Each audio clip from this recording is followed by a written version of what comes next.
새해가 밝았습니다. 2026년 새해 첫 주 시작됩니다. 우리 한국 사람들은 첫 그리고 끝이 굉장히 중요하죠. 처음이 있고 마지막. 우리 기독교도 마찬가지입니다. 처음 태초가 있고 마지막 때가 있습니다. 굉장히 중요한 거죠. 근데 마지막은 끝이 아니라 또 다른 새로운 시작입니다. 마찬가지죠. 지난 송구 영신 예배 드리면서 2025년 마지막을 보냈지만 그것이 끝이 아니라 새해 2026년 새해날을 시작하게 되었습니다. 올 한 해도 하나님께서 우리 모든 성도님들과 가정 위에, 자녀들 위에, 그리고 기업 위에 크신 축복을 허락하여 주실 줄로 믿습니다. 만복을 누리시고 그 반복을 나눌 수 있는 우리 모두가 되셨으면 좋겠습니다. 그리고 올해 우리가 새해를 시작하면서 우리 다음 주 오후 예배 때 우리가 재직 수련회가 있거든요. 재직 헌신 예배가 있는데 다시 한번 말씀드리도록 하겠지만 올해 우리 교회 표가 뭐지요? 이쪽에 있습니다. 말씀에 세워지는 교회. 그리고 보셨나 모르겠지만 주보드 맨 앞에 보면 주제가 이제 바뀐 것을 보게 됩니다. 말씀으로 세워지는 교회, 마태복음 16장 16절 18절 말씀, 오늘 본문의 말씀입니다. 말씀으로 세워지는 교회. 사실은 작년 우리 창립 기념일 때 말씀을 준비하면서 이 말씀으로 내년 표를 삼아야겠다 하는 생각을 주셔서 그 말씀을 올해 표로 삼았습니다. 그래서 올해는 말씀으로 세워지는 교회라는 그런 주제로 하나님의 말씀으로 주의 교회가 다시금 세워지고 든든히 서가고 또 말씀을 전하는 교회로 그렇게 나아갈 수 있는 우리 오늘이 교회가 되기를 간절히 소망합니다. 그래서 오늘 우리 시온 찬양들도 부르는 찬양이 주말씀 향하여라는 그런 제목의 찬양입니다.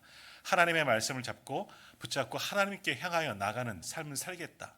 모든 만물들도 하나님의 말씀으로 지은 바 되었고 또 그렇게 운영되어지는 것처럼 우리도 이제 주의 말씀을 듣고 주의 나라를 위해서 하나님을 향하여 나아가겠다 다짐하는 그런 결단의 찬양인 것처럼 올 한 해 우리의 삶 속에 모든 삶의 기준이 하나님의 말씀 되기를 간절히 소망합니다.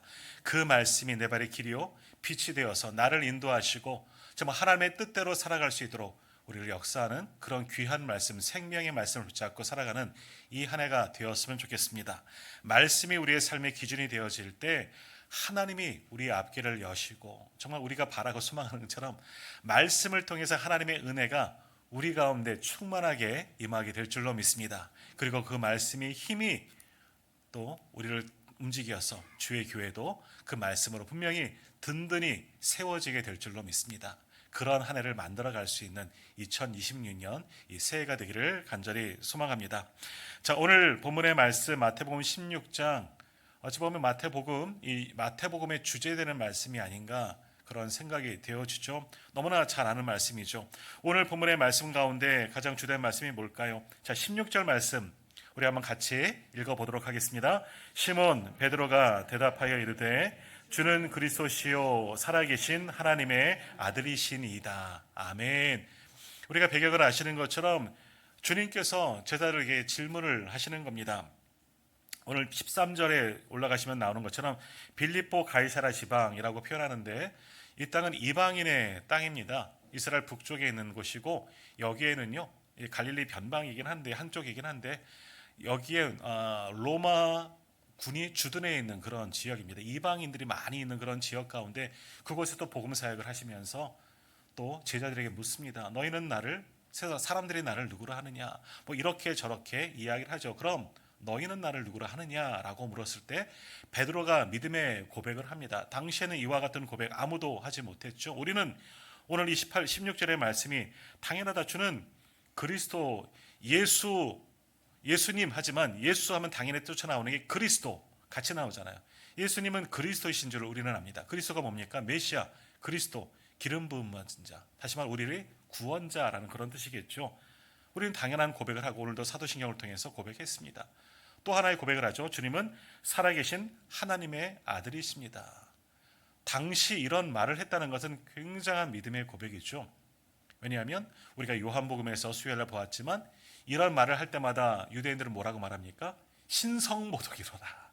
어떻게 사람이 하나님의 아들이 될 수가 있느냐? 자기를 하나님의 아들이라 말할 수 있느냐? 신성모독이다. 이단이다. 이렇게 처단하게 되지요. 그럼에도 불구하고 시몬 베드로는 정말 온전한 믿음의 고백을 합니다. 주는 그리스도이십니다. 나의 구원자십니다. 그리고 주님은 살아계신 하나님의 아들이십니다. 있다라고 위대한 믿음의 고백을 합니다. 물론 이 고백은 주님의 말씀처럼 베드로의 믿음의 고백이긴 하지만 하나님의 능력으로 성령의 감동으로 이와 같은 고백을 할 수가 있었다는 것이죠. 또 어찌 보면 좀 우리가 맥 빠지는 이야기지만 당시 베드로는 이 말씀을 하고 또 정말 그 말씀들을 온전히 사실은 잘 알지, 자기도 말했지만 잘 알지 못했을 겁니다. 그 뜻은 이해하지 못하고 그저 나오는 대로 믿음의 고백을 했지만, 그러나 그것이 온전히 무슨 뜻인가는 정확한 말씀은 나중에 예수님이 죽으시고 부활하시고 승천하시고 성령 충만한 가운데 자기가 고백한 그 뜻을 알게 되었을 겁니다. 자, 그런데 여튼 이러한 베드로의 믿음의 고백을 통해서 주님은 그 베드로를 칭찬하십니다. 우리 18절 말씀도 한번 같이 다시 한번 읽도록 합니다. 18절입니다. 또 내가 내게 이르노니 너는 베드로라. 내가 이 반석 위에 내 교회를 세우리니 음부의 권세가 이기지 못하리라. 아멘. 굉장한 축복을 주십니다. 그리고 19절 말씀에 보면 내가 천국 열쇠를 내게 주리니. 그래서 지난번에도 한번 말씀드렸지만 아마 천국 문은 베드로가 지키고 있다. 아마 그렇게 보통 농담처럼 이야기합니다. 이 말씀이 기준이 되어지는 거죠. 그래서 우리가 성지순례라든지 우리 주로 이제 그 천주교는 성상들이 조금 있습니다. 베드로를 상징하는 것 가운데 하나가 베드로를 우리 예수님의 12제자의 그 상징하는 모습들이 다 있는데요. 베드로를 상징하는 것 가운데 하나가 뭐냐면 열쇠를 들고 있습니다. 바로 이 말씀이죠. 천국 열쇠를 가지고 있기 때문에 제자들의 형상을 이렇게 쭉 보면서 베드로는 찾기가 쉽습니다. 천국 열쇠가 있고 또 하나 있습니다. 뭘까요? 닭이 있습니다. 수탉. 닭이 한 마리 옆에 있습니다. 뭐예요? 예수님을 부인했잖아요. 닭 울기 전에 내가 3번 나를 부인할 것이다. 열쇠와 닭, 참 좋은 면과 치부가 이렇게 드러나 있는 것을 보게 됩니다.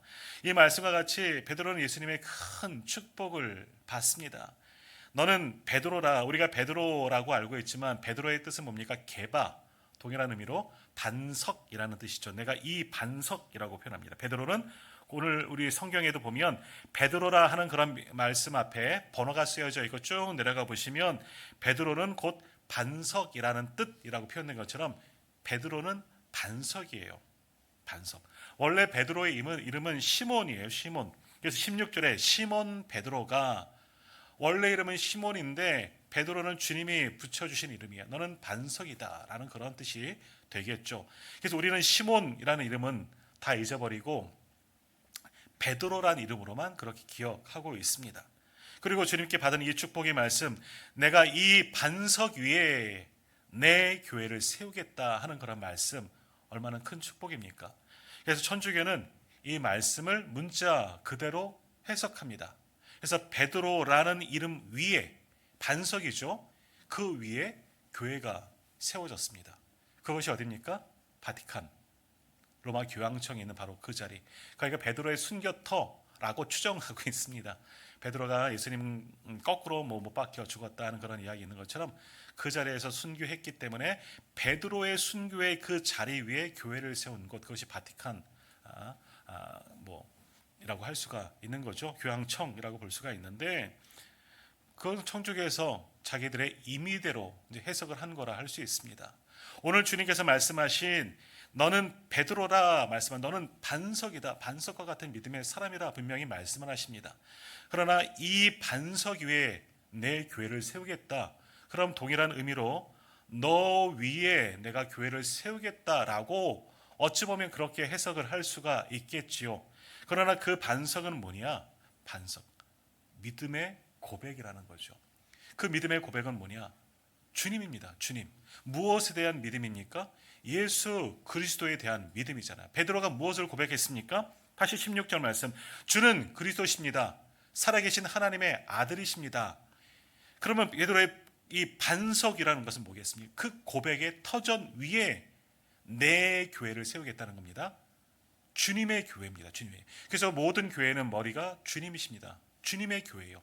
우리 교회, 내 교회라고도 표현하지만 사실 교회는 모든 교회는 주님의 교회가 되는 것이지요. 그럼 반석은 뭡니까? 바로 이 믿음의 고백이라고 할 수 있습니다. 베드로가 외쳤던 그 고백 위에 모든 교회는 세워집니다. 그래서 예수 그리스도를 믿는 그 믿음 위에 모든 교회는 세워지는데 단지 믿음의 고백만이 아니에요. 무엇을 믿습니까? 예수 그리스도를 믿는 믿음의 고백이 됩니다. 그럼 그 예수 그리스도의 터 위에 내 교회가 세워졌다는 거예요. 다시 말하면 주님께서 단지 베드로라는 사람 위에 교회를 세운 것도 아닙니다. 그가 고백했던 이 말씀 위에 세웠다 볼 수 있지만 그것도 정답이 아니죠. 주님 위에, 예수 그리스도 위에 바로 스스로의 교회, 주님의 교회를 세우셨다 하는 것이 오늘 본문의 말씀이 되는 겁니다. 요한복음에 보면 말씀이 육신이 되어 태초에 말씀이 계셨고 그 말씀이 육신이 되었다라고 말씀합니다. 그 말씀이 우리와 함께 계셨는데 바로 그 말씀이 누굽니까? 예수 그리스도십니다. 그러니까 오늘 본문의 말씀은 뭡니까? 오늘 우리 교회의 표가 말씀으로 세워지는 교회라는 것은 바로 오늘 본문의 말씀처럼 주님을 믿는 믿음의 고백이에 바로 주님이 말씀이라는 겁니다. 말씀 위에 말씀의 반석 위에 세워지는 교회가 올해 우리 교회의 표이고 모든 교회는 바로 말씀 위에 세워진 주님의 교회이다 하는 것이 바로 표가 주는 그런 의미인 줄 믿습니다. 오늘 우리 교회는 많은 믿음의 선배들, 여기 그 자리에 계셨던 분도 계시겠지만 초창기의 교인들도 계시고 또 지금 필리핀에서 사역을 하고 계시지만 김대현 선교사님과 함께 수고했던 분들이 함께 창립한 세워나간 교회이지만 그분들의 열심만이 아니라 그분들 주님의 말씀으로 함께 세워나간 교회가 우리 오늘의 교회인 줄 믿습니다. 뿐만 아니라 이 땅의 모든 교회들은 다 그렇게 말씀의 반석 위에 세워진 교회인 줄 믿습니다. 천주교처럼 베드로의 순교 현장에 그 베드로 위에 단순히 세워진 교회가 아니라 거기에서부터 시작된 교회가 아니라 바로 예수 그리스도라는 터전 위에 교회의 기초는 주님이신 거예요. 주님이 교회의 모퉁이 돌이 되셨다 말씀하셨잖아요. 모든 교회는 주님의 위에, 다시 말하면 말씀 뭐예요? 하나님이에요. 그 말씀의 반석 위에 세워진 교회가 바로 우리 교회 모든 세상의 교회인 줄 믿습니다. 그 말씀 위에 주님께서 분명히 말씀하시기를 18절 다시 한번 말씀 보면 내가 이 반석 위에 무슨 교회를? 내 교회를 세우겠다 말씀하십니다. 때로는 많은 교회들이 분쟁하면서 교회가 누구 것이냐 이런 것들 때문에 많이 분쟁을 합니다. 소위 말하면 교회 명의자가 누구냐 하는 겁니다. 교회 대표가 누구냐 하는 거죠. 이것이 별거 아닌 것 같지만 이것은 세상 법정에서 다툼거리가 될 수 있는 문제가 됩니다. 교회가 평안할 때는 그것이 전혀 문제가 되지 않지만 교회가 분란이 일어나고 나누어지게 되면 이 명의자가 누구냐에 따라서 교회는 굉장히 큰 다툼과 나누어짐이 분명히 발생하게 됩니다. 안타깝지만 우리 노회 안에도 그런 교회들이 있습니다. 결국 세상 법정까지 총회 법정까지 막 이렇게 올라가는 다툼이 있는 그런 교회들이 있죠. 그러나 모든 교회의 명의자는 누구냐? 오늘 본문의 말씀으로 비추어 보면 예수 그리스도이신 줄 믿습니다. 우리 교회 우리가 표현하죠. 내 교회 내가 다니고 있기에 내 교회 우리 한국 사람들은 나라는 것보단 우리라는 그런 공동의 관념이 더 많이 맺어져 있지만 우리 교회도 마찬가지입니다. 우리 교회이기도 하지만 주님의 교회인 줄 믿습니다. 이 교회는 우리 오늘의 교회는 바로 주님의 교회입니다. 또 교회 지난번에도 한번 말씀드렸지만 교회라는 것은 건물이 교회가 아니에요. 우리 세례교육 받을 때 다 말씀 나누었지만 우리가 교회입니다. 우리가 예배 드리는 성도들 예수 그리스도를 주로 고백하며 하나님께서 부르셔서 예수 그리스도를 주로 고백하는 사람들 바로 그것이 교회입니다. 우리가 교회이고 우리가 왜 모였습니까? 주님을 믿는 믿음으로 모인 거예요. 오늘 베드로가 같이 주는 그리스도이기 때문에 살아계신 하나님의 아들이시기 때문에 그분을 믿는 믿음의 고백 또 주님은 하나님의 말씀이기 때문에 그 말씀을 믿고 예수 그리스도를 믿는 사람들 공동체가 바로 교회이다. 우리가 바로 교회이다라는 겁니다. 이런 교회는 오직 말씀 위에 세워져야 합니다. 그 말씀을 고백한 것이 바로 오늘 베드로의 믿음의 고백, 바로 신앙 고백이라고 할 수 있는 거죠. 그러므로 이 땅의 모든 교회들은 말씀의 반석 위에 세워지는 교회가 되어져야 합니다. 오늘 우리 온누리 교회도 그렇게 말씀의 반석 위에 세워지는 그러한 교회가 되기를 간절히 소망합니다. 자, 그렇게 말씀의 반석 위에 든든히 세워지는 교회는 권세 있는 교회가 됩니다. 어떤 권세가 있느냐? 두 가지 큰 권세가 있습니다. 하나는 뭡니까? 우리 18절 말씀 우리 다시 한번 읽어볼까요? 18절 같이 읽겠습니다. 또 내가 내게 이르노니 너는 베드로라. 내가 이 반석 위에 내 교회를 세우리니 음부의 권세가 이기지 못하리라. 아멘. 주님의 교회, 주님의 말씀 위에 반드시 세워지는 그 교회, 사람이 세운 것이 아니고 우리가 세웠지, 우리 믿음의 선배들이, 우리 아버지가 세운 게 아니라 말씀 위에, 반석 위에 주님의 교회가 세워지는데, 그러한 교회는 어떤 권세가 있느냐? 18절 끝에 뭐라고 말합니까? 음부의 권세가 이기지 못한다라는 겁니다. 음부, 우리 어제도 보았지만 시편에서 말씀하고 있는, 구약에서 말씀하고 있는 음부는 수올이라고 표현합니다. 수올이나 음부나, 구약에서는 수올, 신약에서는 음부라고 표현하는데, 이건 지옥을 가리키는 용어입니다. 신학적 용어가 되는 것이죠. 다시 말하면 세상의 권세, 사단의 권세, 지옥불의 권세를 이기는 것이 바로 교회이다라는 거예요. 교회는 능력이 있는 교회예요. 우리 교회가 작고 연약하고 힘이 없어서, 아니에요. 교회는 절대 연약하지 않습니다. 왜? 내 교회였다면, 내가 주도하는 교회였다면, 사람이 이끄는 교회라면 실패하고 무너지고 깨질 수가 있지요. 고린도 교회가 그러지 않았습니까? 그 교회가 사람들이 주가 되는 겁니다. 나는 바울파요, 나는 베드로파요, 나는 아볼로파요, 나는 그리스도파요. 사람이 주가 되어버리니까 주인이 바뀐 거죠. 그러니 그 교회가 분열되고 나누어지고 깨어지는 교회가 되지 않았습니까? 그러나 주님이 되는 교회는, 주님이 주인이 되는 교회는 결코 무너지지가 않습니다. 세상 권세에 흔들리지 않습니다. 가만히 보면 교회가 흔들리는 교회는 주인이 바뀐 거예요. 우리 주님의 교회입니다. 주님이 주인 되시고 주님이 머리 되신 교회이지만, 그러나 분열되는 교회를 가만히 보면은 사람이 주인이 되어버린 교회가 얼마나 많이 있습니까? 주인이 바뀌어지니 그 교회는 다시 무너질 수밖에, 흔들릴 수밖에 없는 그런 교회가 될 수밖에 없습니다. 그러나 주님이 교회인, 주인인 교회, 그러한 교회는 음부의 권세가 이기지 못하리라. 사단도 공격해오지 못합니다. 세상의 어떤 권세도 그 교회를 흔들 수가 없습니다.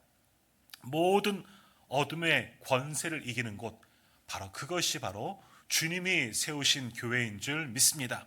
우리 오늘의 교회가 말씀으로 세워지는 교회가 되기를 원한다는 것은 바로 그것을 말하는 거지요.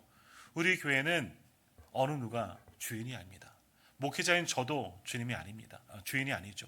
주님께서 저를 이곳에 파송하셔서 목회를 하는 것뿐이죠. 목양을 하고 교회를 섬기는 것이지 제가 주인이 아닙니다.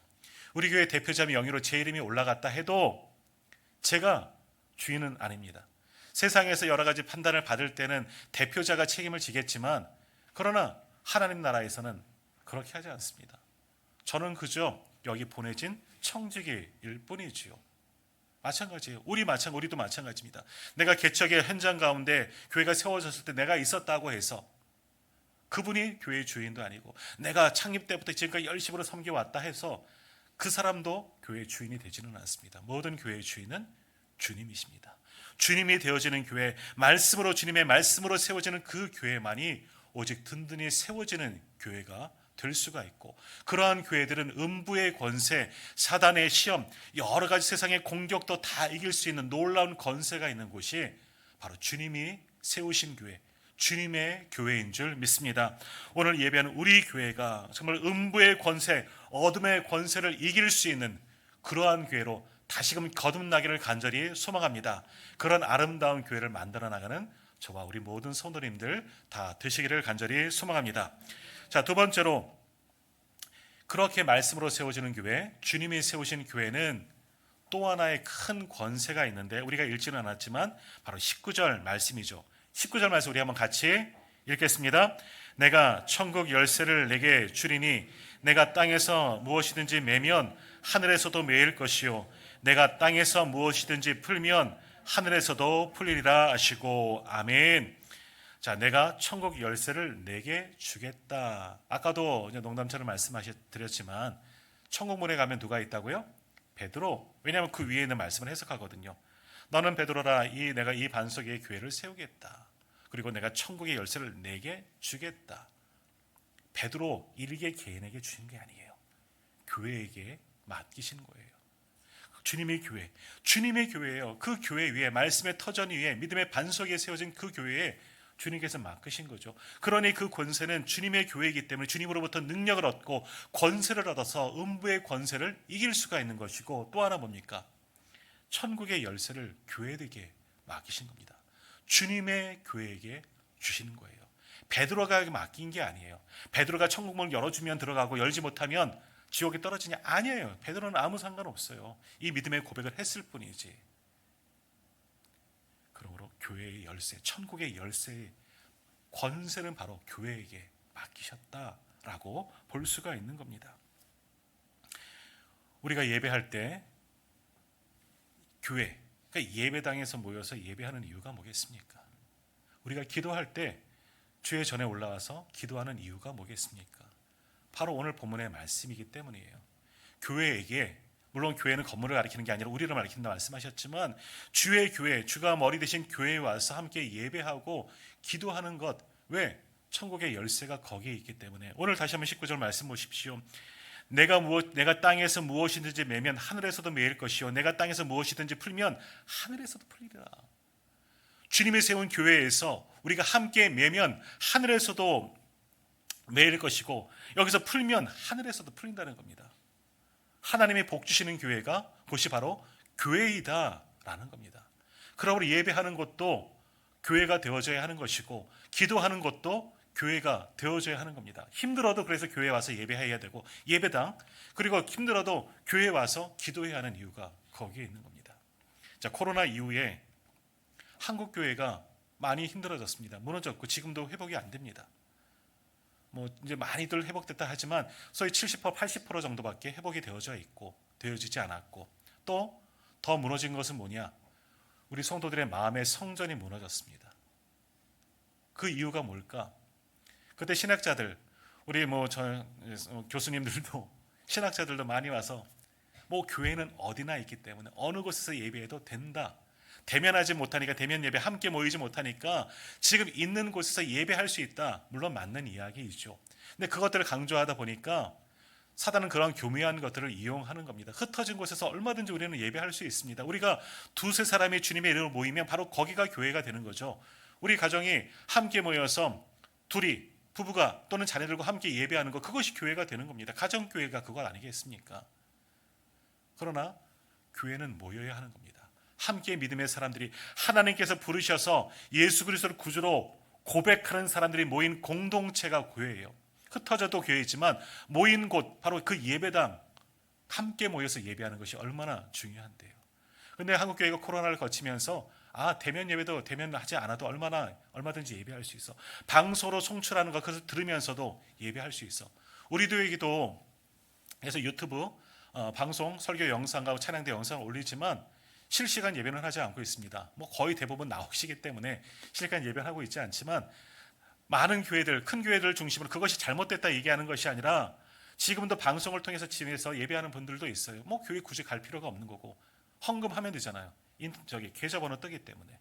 물론 해외 출타하셨다든지 여러 가지 일들로 인해서 지방에 가셨다든지 거기서 우리 교회 예배, 내가 다니고 있는, 내가 섬기고 있는 교회의 예배를 드리고 싶어서 방송으로 듣고 인터넷으로 듣는 경우도 있겠지만, 그러나 교회에 함께 모이지는 않으면서 나 혼자서도 얼마든지 예배할 수 있다.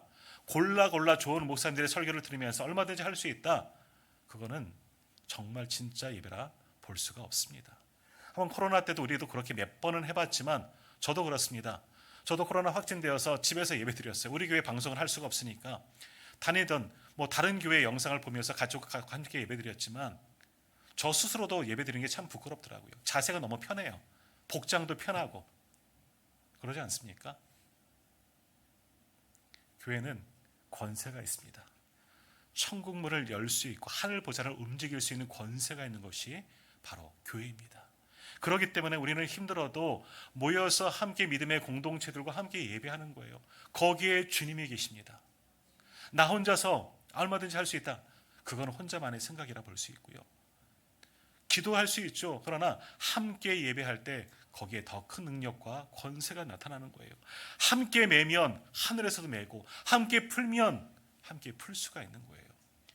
그래서 우리 중보팀 집에서 하시는 것도 기도 제목들이 있으니까 좋습니다. 하지만 교회에서 기도하는 게, 주의 성전에 와서 기도하는 게 더 큰 권세가 있는 거예요.